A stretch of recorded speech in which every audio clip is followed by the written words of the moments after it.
একবার একজন লোক তার প্রতিবেশীকে বলল, আপনার কুকুরটা সব সময় গাড়ি দেখলে তার পিছনে ধাওয়া করে।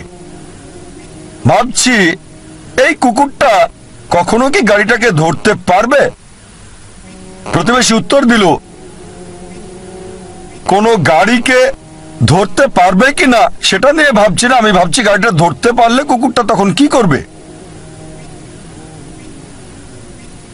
যে লোকটা বলছে কখনো ধরতে পারবে কিনা জানি না, সে বুঝতে পারছে না।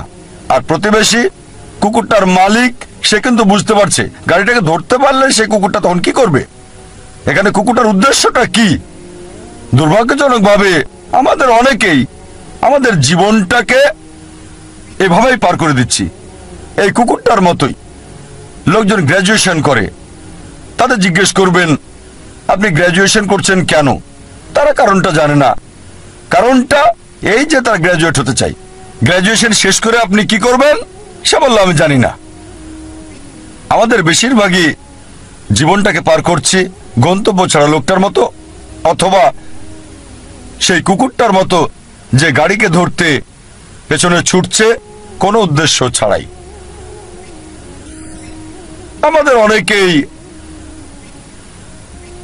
আমরা না বুঝেই অন্য মানুষের উদ্দেশ্যকে নকল করি। কোন ছাত্রকে প্রশ্ন করবেন আপনি কমার্স পড়ছেন কেন? সে উত্তর দেবে কারণ আমার বন্ধু কমার্স পড়ছে। আবার অনেকেই বিভিন্ন অভিনেতা আর মডেলদের নকল করার চেষ্টা করে। তারা এটা না বুঝেই করে। একবার এক লোক গ্রাম থেকে বোম্বেতে আসলো বড়লোক হওয়ার জন্য। তাকে একবার প্রশ্ন করা হলো যে আপনি বোম্বেতে আসলেন কেন? সে তখন বলল আমি হিন্দি সিনেমায় দেখেছি অমিতাভ বচ্চন খুব গরিব ছিল, তারপর বোম্বেতে এসে এক রাতের মধ্যে অনেক বড়লোক হয়ে গেল। এজন্য আপনারা প্রায় দেখবেন বোম্বের আশেপাশের এলাকা থেকে লোকজন বোম্বেতে চলে আসে যাতে সে এক রাতে ধনী হয়ে যেতে পারে। এই কারণে আমরা দেখতে পাই বোম্বেতে বস্তির সংখ্যা বেড়েই যাচ্ছে। অনেক সময় আপনারা দেখবেন যে অভিনেতা আর মডেলরা ব্র্যান্ড অ্যাম্বাসাডর হয়, বিভিন্ন পণ্যের মার্কেটিংও করে।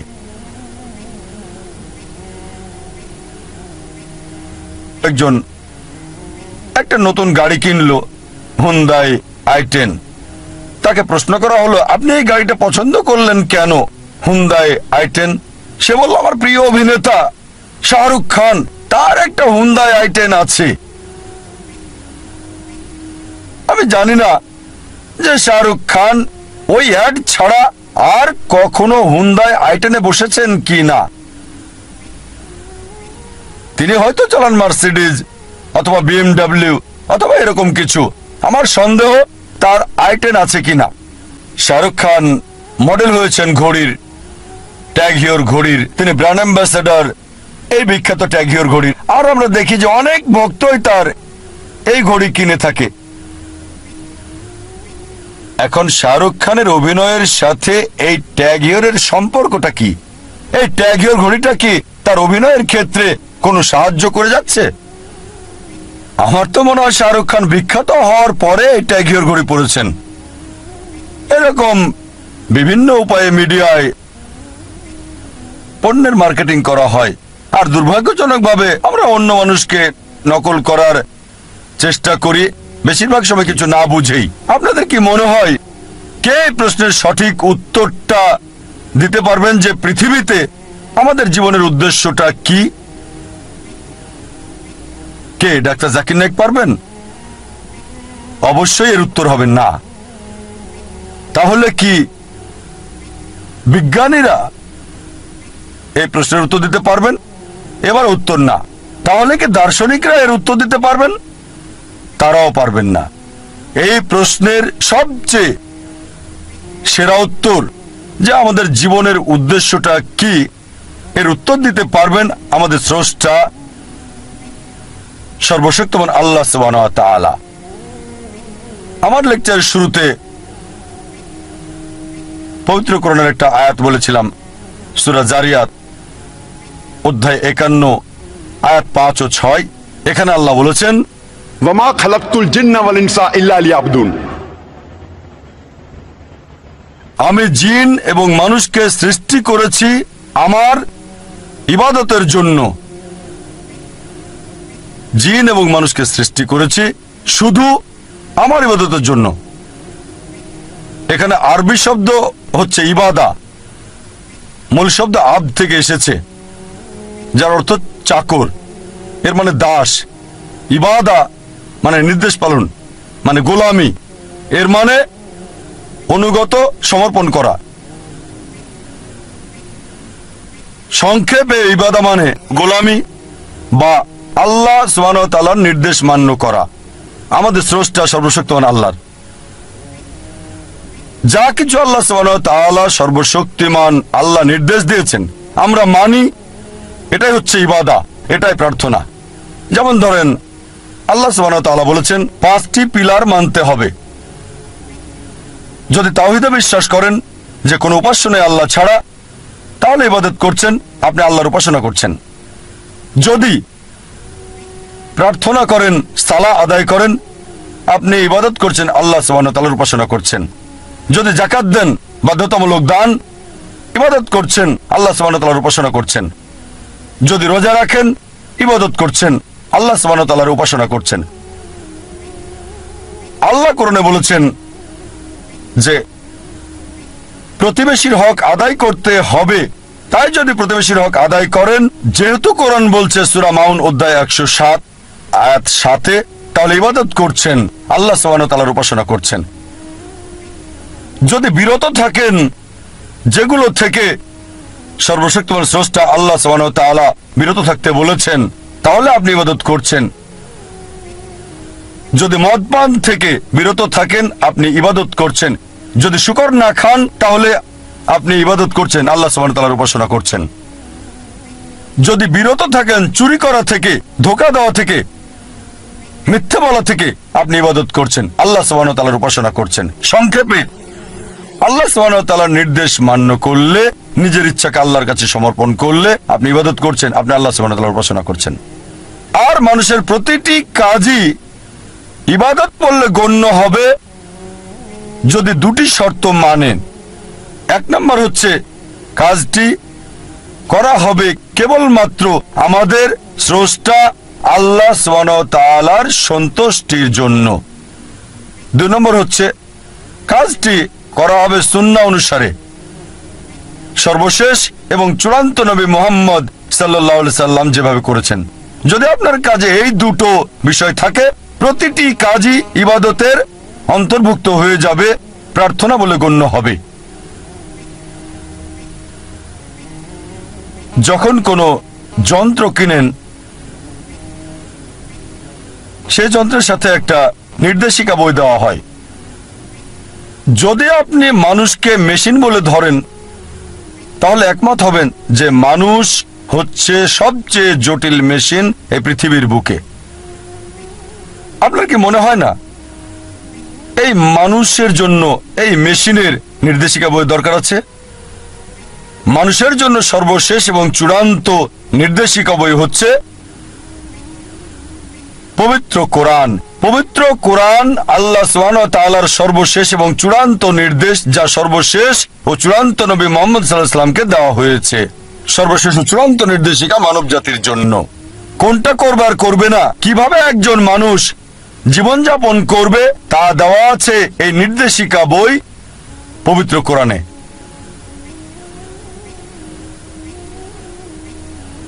অনেকে আমাকে প্রশ্ন করে, কেন সর্বশক্তিমান আল্লাহ ইবাদত চান আমাদের? আমাদের ইবাদত কি তার প্রয়োজন? কেন চান আমরা তার প্রশংসা করি? আল্লাহু আকবার, আল্লাহ মহান, সর্বশক্তিমান, আল্লাহ কি প্রশংসার প্রয়োজন? আল্লাহ উত্তর দিচ্ছেন পবিত্র কোরআনে সূরা ফাতির অধ্যায় 35 আয়াত 15, হে মানুষ, তোমরাই আল্লাহর মুখাপেক্ষী আর আল্লাহ সকল অভাব মুক্ত সকল প্রশংসা তার। কোরআন বলছে সূরা ফাতিরে অধ্যায় 35 আয়াত 15, হে মানুষ, তোমরাই আল্লাহর সাহায্য প্রার্থী। আল্লাহ সকল অভাব মুক্ত, প্রশংসা কেবল তারই। আমাদেরকে আল্লাহ সুবহানাহু ওয়া তাআলা ইবাদত করতে বলেন, তার প্রশংসা করতে বলেন, তার ভালোর জন্য নয়, আমাদের ভালোর জন্য। যখন আল্লাহু আকবার বলি, এটা আল্লাহকে মহান করে না। আল্লাহ এমনিতেই অতি মহান। আপনি আল্লাহু আকবার বলেন আর না বলেন, তারপরও আল্লাহ অতি মহান থাকবেন। এতে আল্লাহ সুবহানাহু ওয়া তাআলার কিছুই যায় আসে না। আল্লাহ সুবহানাহু ওয়া তাআলা আমাদের প্রশংসা চান। তিনি মহান, আল্লাহ অতি মহান, আল্লাহ সবকিছু জানেন, আল্লাহ মহাজ্ঞানী। তাই যখন আমরা বলি যে তিনি হচ্ছেন মহাজ্ঞানী, আর যখন তিনি আমাদেরকে উপদেশ দেন আমরা অনুসরণ করতে চাই। যদি না মানেন তিনি মহাজ্ঞানী, মহাপ্রজ্ঞাশীল, তাহলে তার উপদেশ মানার সম্ভাবনা কম। আল্লাহ সুবহানাহু ওয়া তাআলা আমাদের ইবাদত চান, প্রশংসা চান, তার উপকারের জন্য নয়, এটা আমাদের উপকারের জন্য। আল্লাহ বলেন সূরা ফাতির অধ্যায় 35 আয়াত 15, হে মানুষ, তোমাদেরই আল্লাহর সাহায্য দরকার, আর আল্লাহ কারো মুখাপেক্ষী নন, সকল প্রশংসা তারই। আরেকটা উদাহরণ দিচ্ছে। ধরেন কোন এক দম্পতি বিয়ে হয়েছে কয়েক বছর আগে, তাদের কোনো সন্তান নেই। সাধারণত অধিকাংশ এরকম দম্পতি দুঃখে থাকে। আবার আরেকটা দম্পতি আছে আর তাদের একটা সন্তান আছে, আদর স্নেহ দিয়ে লালন পালন করছে। যখন সন্তানটি 15 বা 16 বছরের হলো, তখন সে মারা গেল। স্বাভাবিকভাবেই তারা খুব দুঃখ পাবে। প্রথম দম্পতি যাদের সন্তান নেই তারা দুঃখে থাকে, তবে দ্বিতীয় দম্পতি মানে যাদের সন্তান আছে, লালন পালন করার পর টিনেজ হওয়ার পর বাচ্চাটি মারা গেল, তারা আরো বেশি দুঃখ পাবে। এখন তৃতীয় প্রকারের পিতামাতা রয়েছে, যাদের সন্তান আছে, তাকে ভালোবাসা স্নেহ দিয়ে লালন করছে, তার দেখাশোনা করছে। তবে যখন বড় হলো, প্রাপ্তবয়স্ক হলো, তখন পিতামাতার সাথে কথা বলে না, তাদের দেখাশোনা করে না। এমন সন্তানকে আপনি তখন কি বলবেন? অবশ্যই আপনি তাকে বলবেন অমানবিক, অবিবেচক বলবেন, অকৃতজ্ঞ বলবেন। সবাই এটা মানবেন যে যদি আপনার পিতামাতা স্নেহ ভালোবাসা দিয়ে আপনাকে লালন পালন করে, দেখাশোনা করে, সবকিছু আপনাকে দেয়, বড় হলেন, প্রাপ্তবয়স্ক হলেন, তখন আর কথা বলেন না, খোঁজ খবর নেন না, এমনকি দেখাও করেন না, অবশ্যই এমন সন্তানকে বলবেন অবিবেচক, অকৃতজ্ঞ, এরা নিষ্ঠুর। এটা যদি মানেন তাহলে চিন্তা করেন ওই সকল মানুষকে কি বলবেন যারা স্রষ্টার প্রতি অকৃতজ্ঞ। আমাদের স্রষ্টা আল্লাহ সুবহানাহু ওয়া তাআলা সর্বশক্তিমান আল্লাহ শুধু আমাদেরকে সৃষ্টি করেননি, আমাদের পিতামাতাকেও তিনি সৃষ্টি করেছেন। আপনার কি মনে হয় না ধন্যবাদ দেওয়া উচিত আল্লাহ সুবহানাহু ওয়া তাআলাকে? তার অনুগত হওয়া উচিত কিনা? আমাদের মধ্যে কতজন আল্লাহর প্রতি কৃতজ্ঞতা প্রকাশ করে তার অনুগ্রহের জন্য, তার দয়ার জন্য, যা আমাদের উপর তিনি করেছেন? কয়জন আমাদের মধ্যে? সর্বশক্তিমান স্রষ্টা আল্লাহ সুবহানাহু ওয়া তাআলা আমাদের জীবন দিয়েছেন, এই পৃথিবীর কল্যাণ দিয়েছেন, খাদ্য, বস্ত্র, আশ্রয় দিয়েছেন। চিন্তা করতে পারেন যদি কয়েক দিনের জন্য পানি না পান, স্বাভাবিকভাবে মারা যাবেন। কয়জন আমরা আমাদের স্রষ্টাকে কৃতজ্ঞতা জানিয়েছি আল্লাহ সুবহানাহু ওয়া তাআলার প্রতি যিনি আমাদের এই পানি দিয়েছেন খুশি হন। যেমন ধরেন একজন ডাক্তার ফ্রি চিকিৎসা দিচ্ছেন, তিনি ফ্রি উপদেশ দিচ্ছেন গরিব রোগীদের। এবার দেখেন, যদি সেই রোগী ডাক্তারের দেওয়া পরামর্শ না মানে, ডাক্তারের কেমন লাগবে? আর যদি ডাক্তারের উপদেশ মানে, এতে ডাক্তারের উপকার হবে না, কারণ তিনি ফ্রি দিচ্ছেন। উপকার হবে আপনার। আর যখন তার উপদেশ মানেন, ডাক্তার খুশি হয়, অন্তত আমার রোগী এখন ভালো আছে। আল্লাহ সুবহানাহু ওয়া তাআলা ডাক্তারেরও ডাক্তার, বড় ডাক্তার। বলা হয়েছে হুয়া শাফি, তিনি সুস্থ করেন। যখনই তার উপাসনা করেন, তার আদেশ মানেন, আল্লাহ সুবহানাহু ওয়া তাআলা খুশি হন, কারণ যখনই তার প্রশংসা করেন, আদেশ মানেন, এটা তার সৃষ্টির জন্য ভালো, মানব জাতির জন্য ভালো, এটা আল্লাহ সুবহানাহু ওয়া তাআলাকে খুশি করে। আল্লাহ এজন্য খুশি হন না যে উপাসনা করছেন, প্রশংসা করছেন, তিনি খুশি হন কারণ এটা মানব জাতির উপকার করছে, তার সৃষ্টির। এমনকি যখন পাপ করেন, অপরাধ করেন, পরক্ষণে অনুতপ্ত হন, তার কাছে ক্ষমা প্রার্থনা করেন, আল্লাহ সুবহানাহু ওয়া তাআলা সাথে সাথে ক্ষমা করে দেন। আল্লাহ কোরআনে অনেক জায়গায় বলেছেন वल्लाहु गफुरुर रहीम। আর আল্লাহ অতি ক্ষমাশীল, অতি দয়ালু। অনেক জায়গায় বলেছেন, সূরা নিসা অধ্যায় 4 আয়াত নম্বর 25, সূরা মাইদা অধ্যায় 5 আয়াত নম্বর 74, সূরা হিজর অধ্যায় 15 আয়াত 49, সূরা নাহল অধ্যায় 16 আয়াত 119, সূরা আল জুমার অধ্যায় 39 আয়াত 53, সূরা বুরুজ অধ্যায় 85 আয়াত 14। वल्लाहु गफुरुर रहीम। নিশ্চয় আল্লাহ অতি ক্ষমাশীল, পরম দয়ালু। যদিও তাকে মানছেন না, তাকে অমান্য করছেন, তার আদেশ মানছেন না, যখনই অনুতপ্ত হবেন, আল্লাহর কাছে তওবা করবেন, আল্লাহ মাফ করে দেবেন আর খুশি হবেন। তিনি খুশি হন যে আপনি ভুল করেছেন, এই মানুষ তো আমরা তারই সৃষ্টি, তিনি ক্ষমা করবেন। আল্লাহ কোরআনে বলেছেন সূরা নিসা অধ্যায় 4 আয়াত 48 এবং সূরা নিসা অধ্যায় 4 আয়াত 116, যদি আল্লাহ চান যে কোনো গুনাহ ক্ষমা করবেন, তবে শিরক করার গুনাহ, আল্লাহর সাথে শরীক করা, আল্লাহর সাথে অংশীদার করা, আল্লাহ কখনোই ক্ষমা করবেন না। যদি কেউ শিরক করে থাকে, তার সাথে কাউকে অংশীদার করে, সে সবচেয়ে জঘন্য পাপ করেছে। তাই আল্লাহ সুবহানাহু ওয়া তাআলা চাইলে যে কোনো গুনাহ ক্ষমা করবেন, তবে শিরক ছাড়া। যদি মুশরিক হয়ে মারা যান, যদি আল্লাহর সাথে শরীক করে কাউকে মারা যান আর মৃত্যুর আগে তওবা না করে যান, যদি ক্ষমা না চান, আল্লাহ কখনোই ক্ষমা করবেন না। তাই সবচেয়ে বড় একটা পাপ, যেটা থেকে মানব জাতিকে বেঁচে থাকতে হবে, এক নম্বর হচ্ছে শিরক, আল্লাহ সুবহানাহু ওয়া তাআলার সাথে শরীক করা, সর্বশক্তিমান আল্লাহর সাথে অংশীদার করা।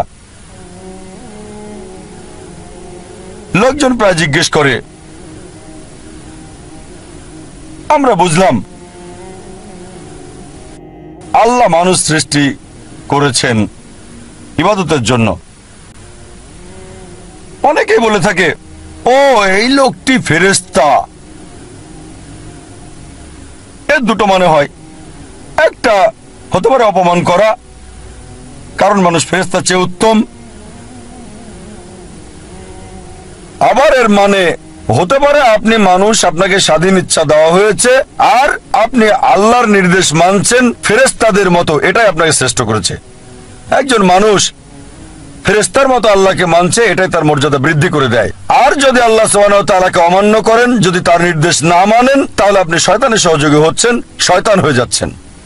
তাই মানুষের পছন্দের সুযোগ আছে, আল্লাহ সুবহানাহু ওয়া তাআলার নির্দেশ মেনে ফেরেশতাদের চেয়ে উত্তম হতে পারে, আর অমান্য করে শয়তান হতে পারে।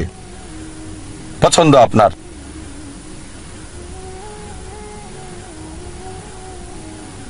যখন আমরা ভালো করে দেখি কেন আল্লাহ সুবহানাহু ওয়া তাআলা আমাদের সৃষ্টি করেছেন। এর কারণ আমরা সৃষ্টির সেরা। আমাদের সুযোগ আছে আল্লাহকে মানার এবং না মানার সুযোগ। যদি মানেন ফেরেশতাদের চেয়ে উত্তম, যদি না মানেন শয়তান হয়ে যাবেন। আর আল্লাহ বলেন এই জীবন আমাদের জন্য পরীক্ষা। আমি আলোচনা শুরু করেছিলাম কোরআনের একটা আয়াত দিয়ে, সূরা মুলক অধ্যায় 67 আয়াত 2। আল্লাহ বলেছেন الذي خلق الموت والحياة ليبلوكم أيكم أحسن عملا। আল্লাহ সৃষ্টি করেছেন জীবন এবং মৃত্যু তোমাদের পরীক্ষার জন্য, কে তোমাদের মধ্যে উত্তম আমলকারী। আল্লাহ জীবন মৃত্যু দিয়েছেন পরীক্ষা করার জন্য মানুষের মধ্যে কে উত্তম আমল করে। তাই এই জীবনটা হচ্ছে আখিরাতের জন্য পরীক্ষা। আল্লাহ বলেন সূরা আল ইমরান অধ্যায় 3 আয়াত 185, কুল্লু নাফসিন যায়কাতুল মউত। প্রত্যেক প্রাণী মৃত্যুর স্বাদ গ্রহণ করবে। আপনার চূড়ান্ত ফয়সালা দেওয়া হবে বিচারের দিনে। যে মানুষই আগুন থেকে রক্ষা পাবে তাকে কল্যাণময় উদ্যানে প্রবেশ করানো হবে।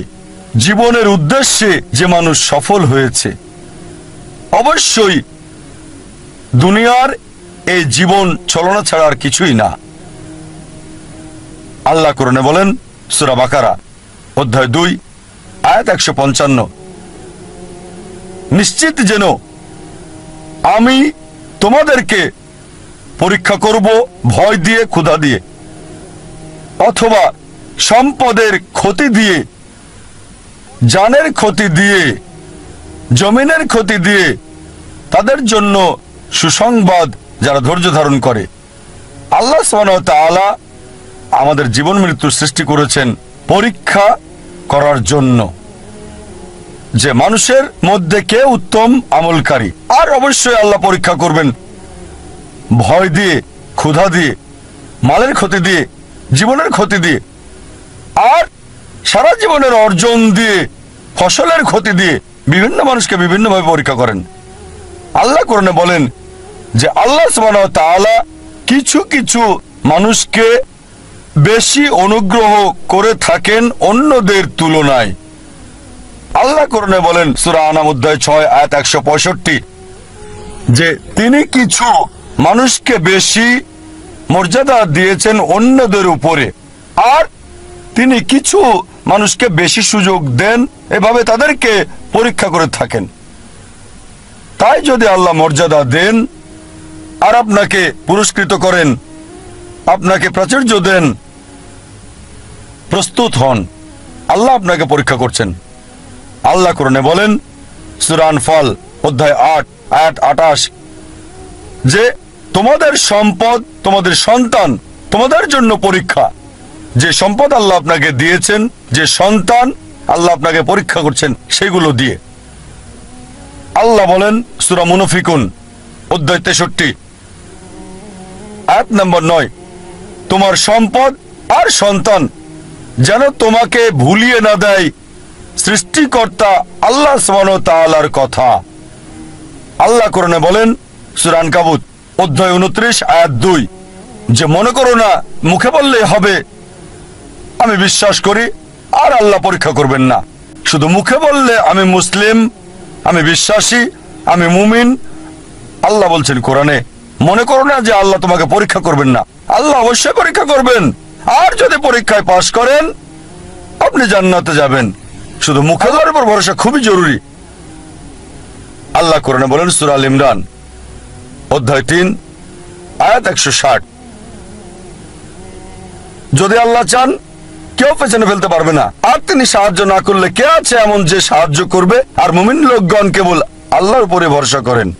আল্লাহ বলেন সূরা আনকাবুত অধ্যায় নম্বর 29 আয়াত নম্বর 69, যে যদি চেষ্টার সংগ্রাম করো আল্লাহ সুবহানাহু ওয়া তাআলার পথে তিনি পথ খুলে দেবেন। আল্লাহ আরো বলেন সূরা নাহাল অধ্যায় 17 আয়াত 43 এবং সূরা আম্বিয়া অধ্যায় 21 আয়াত 7, ফাসআলু আহলে যিকরি ইন কুনতুম লা তা'লামুন। যদি তোমরা না জানো তাকে জিজ্ঞেস করো যে জানে, তার কাছে যার জ্ঞান আছে। তাই সফলতার জন্য প্রথম আল্লাহর উপর ভরসা, দ্বিতীয় হচ্ছে চেষ্টা করা, সাধনা করা আল্লাহ সুবহানাহু ওয়া তাআলার পথে, তৃতীয় হচ্ছে যে জানে তাকে জিজ্ঞেস করা। পরিকল্পনাটাও জরুরি, গন্তব্য থাকাটাও জরুরি। আর আমরা যখন পড়ে দেখি ম্যানেজমেন্ট গুরু বই, অনেক গন্তব্য নির্ধারিত আর সেটা তারা দিয়েছে। তবে আমার কাছে সেরা প্ল্যানিং, সবচেয়ে সেরা গন্তব্য হচ্ছে ইসলামিক, ISLAMIC,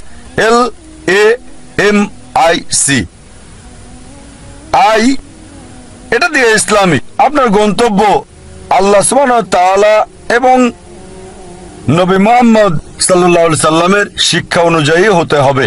আপনার গন্তব্য কোরআন এবং সর্বশেষ এবং চূড়ান্ত বার্তাবাহক নবী মুহাম্মদ সাল্লাল্লাহু আলাইহি সাল্লামের হাদিসের অনুযায়ী হতে হবে। এটা ইসলামিক হতে হবে। এক নম্বর। এস হচ্ছে লক্ষ্য নির্দিষ্ট হতে হবে, স্পেসিফিক হতে হবে, অস্পষ্ট হবে না। আরেকটা উদাহরণ দিচ্ছি। ধরেন একজন শিক্ষক ছাত্রদের ধনুবিদ্যা সম্পর্কে শিক্ষা দিচ্ছেন, আর ছাত্রদের বললেন, যারা তীর চালানো শিখছিল, গাছের ডগায় বসা একটা পাখিকে নিশানা করছিল। সবাই নিশানা করছে, শিক্ষক বললেন আমি না বললে কেউ তীর ছুড়বে না। প্রথম ছাত্রকে বললেন নিশানা করেছো? সে বলল হ্যাঁ। তুমি কি দেখছো? সে বলল বন দেখছি, গাছ দেখছি, পাখিটাকেও দেখছি। দ্বিতীয় ছাত্রকে বললেন তুমি কি দেখছো?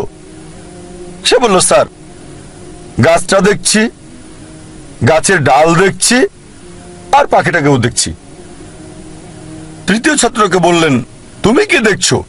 সে ছাত্র বলল আমি শুধু গাছের ডাল দেখছি আর পাখি আর পাখির চোখ। চতুর্থ ছাত্রকে বললেন তুমি কি দেখছো? সে ছাত্র বলল স্যার আমি শুধু চোখ দেখছি আর অন্য কিছুই দেখছি না। শিক্ষক বললেন এবার তীর ছুঁড়ে দাও, আর তীরটা পাখিটার চোখে গিয়ে লাগলো। আপনার লক্ষ্য স্পেসিফিক হতে হবে, নির্দিষ্ট হতে হবে। কোন ভ্রমণকারীর মতো হলে হবে না, যার কোনো উদ্দেশ্য নেই। কুকুরটার মতো না, যে গাড়ির পেছনে ছুটছে উদ্দেশ্য ছাড়া। তৃতীয় বিষয় এল দিয়ে বোঝাচ্ছে এটা লাভজনক হতে হবে। প্রথমত পরকালের জন্য লাভজনক হতে পারে আখিরাতে, আবার এটা আমাদের জন্য সমানভাবে লাভজনক হতে পারে এই পৃথিবীতেও। তবে গুরুত্ব হচ্ছে আখিরাত। আল্লাহ কোরআনে বলেন সূরা বাকারা অধ্যায় 2 আয়াত 201, रब्बना आतिना फिद दुनिया हसनतन व फिल आखिरति हसनतन वकिना आजाबिन नार। হে আল্লাহ আমাদের কল্যাণ দাও দুনিয়া এবং আখিরাতের, আর দোজখের আগুন থেকে রক্ষা করো। আমাদের প্রিয় নবীজি মুহাম্মদ সাল্লাল্লাহু আলাইহি ওয়াসাল্লাম বলেছেন, এটা আছে সহিহ বুখারীতে ভলিউম নাম্বার 1 অধ্যায় নাম্বার 1 বুক অফ ফেথ হাদিস নাম্বার 1, বুখারীর প্রথম হাদিস, इन्नमल আমালু বিন্নিয়া। আপনার কর্ম বিবেচনা করা হবে নিয়তের উপর। আপনার নিয়তের উপর পুরস্কৃত হবেন। আপনার নিয়তটা যেন হয় আল্লাহ এবং রাসূলুল্লাহ সাল্লাল্লাহু আলাইহি সাল্লামের সন্তুষ্টির জন্য। বিখ্যাত হওয়া, জনপ্রিয় হওয়া কারো ইচ্ছা থাকা উচিত না। যদি বিখ্যাত হওয়া উদ্দেশ্য হয় তাহলে আপনার লক্ষ্যটা ভুল। যদি উদ্দেশ্য হয় সন্তুষ্টি অর্জন আল্লাহ আমাদের স্রষ্টা এবং রাসূলের, অবশ্যই আপনাকে আখিরাতে পুরস্কার দেওয়া হবে। আর ইনশাআল্লাহ আল্লাহ এই পৃথিবীতেও আপনাকে কল্যাণ দান করবেন। এটা ধারাবাহিকভাবে হতে হবে লক্ষ্য অর্জন পর্যন্ত। যদি লক্ষ্য অর্জনের সময় সীমিত হয় বা সীমিত না হয়, সব সময় ধারাবাহিক হতে হবে। যেমন ধরেন আপনার লক্ষ্য হচ্ছে রমজান মাসে অন্তত কোরআন পড়তে চান প্রতিদিন 1 পারা, তা আপনার টার্গেট আছে প্রতিদিন 1 পারা পড়বেন। এভাবে ধারাবাহিক প্রতিদিন রমজান মাসে কোরআনের 1 পারা করে আপনি পড়েন। রমজান শেষে পুরো কোরআন হবে শেষ অন্তত একবার। যদি সময় সীমিত না হয়, হয়তো বলতে পারেন আমি প্রতিদিন করে পড়তে চাই। একটা টার্গেট সেট করলেন, প্রতিদিন পড়বেন আধা পারা বা হতে পারে 1 পারা, এভাবে শুরু করলেন। যখন আপনি শুরু করলেন এই পড়াটা আধা পারা বা এক পারা একদিনে, আর জীবনের শেষ দিন পর্যন্ত এভাবে ধারাবাহিক হলেন, আমাদের প্রিয় নবীজি মুহাম্মদ সাল্লাল্লাহু আলাইহি ওয়াসাল্লাম বলেছেন, এটা আছে সহিহ মুসলিম ভলিউম 1 বুক অফ সালাহ অধ্যায় 272 হাদিস নম্বর 1711। তিনি বলেছেন যে এক লোক নবীজির কাছে বলল, সবচেয়ে ভালো কাজ কোনটি যা আল্লাহ পছন্দ করেন? নবীজি বললেন, আল্লাহ সেই কাজ পছন্দ করেন যেটা ধারাবাহিকভাবে করা হয়, সেটা ছোট কাজ হলেও। একবারে অনেক কাজ করাচ্ছে ধারাবাহিকভাবে কম করাটা ভালো। তাই যে কাজটা নিয়মিত করা হয় সেই কাজটা একবারে অনেকগুলো কাজ করাচ্ছে বেশি ভালো। তাই লক্ষ্যটা হতে হবে ইসলামিক। প্রথমটা ইসলামিক, দ্বিতীয়টা সুনির্দিষ্ট প্রাসঙ্গিক, তৃতীয় লাভজনক কল্যাণকর, চতুর্থ তীক্ষ্ণ যথাযথ, পঞ্চম পরিমাপযোগ্য যা মনিটর করা যাবে, ষষ্ঠ হচ্ছে নিয়ত আল্লাহর সন্তুষ্টির জন্য হতে হবে, সপ্তম ধারাবাহিক হতে হবে। আরেকটা উদাহরণ দিচ্ছি, আমরা অনেকে উইলমা রুডলফের ইতিহাস জানি। উইলমা রুডলফ একজন মেয়ে যে শৈশব থেকেই ভয়ানক রোগ পোলিওতে আক্রান্ত ছিল, আর ডাক্তার তার পায়ে ব্রেস লাগিয়ে রাখত। ডাক্তার বলল, এই মেয়ে কখনোই হাঁটতে পারবে না। তার মা তাকে উৎসাহ দিত আর বলতো, উইলমা তুমি যা করতে চাও তাই তুমি করতে পারো। এভাবে মা মেয়েকে উৎসাহ দিত। উইলমার বয়স যখন 9, তখন পায়ের ব্রেস খুলে ফেলে সে পৃথিবীর দ্রুততম মানবী হতে চায়। এটা ছিল তার ইচ্ছা, ছিল তার লক্ষ্য। 9 বছর বয়সে ব্রেস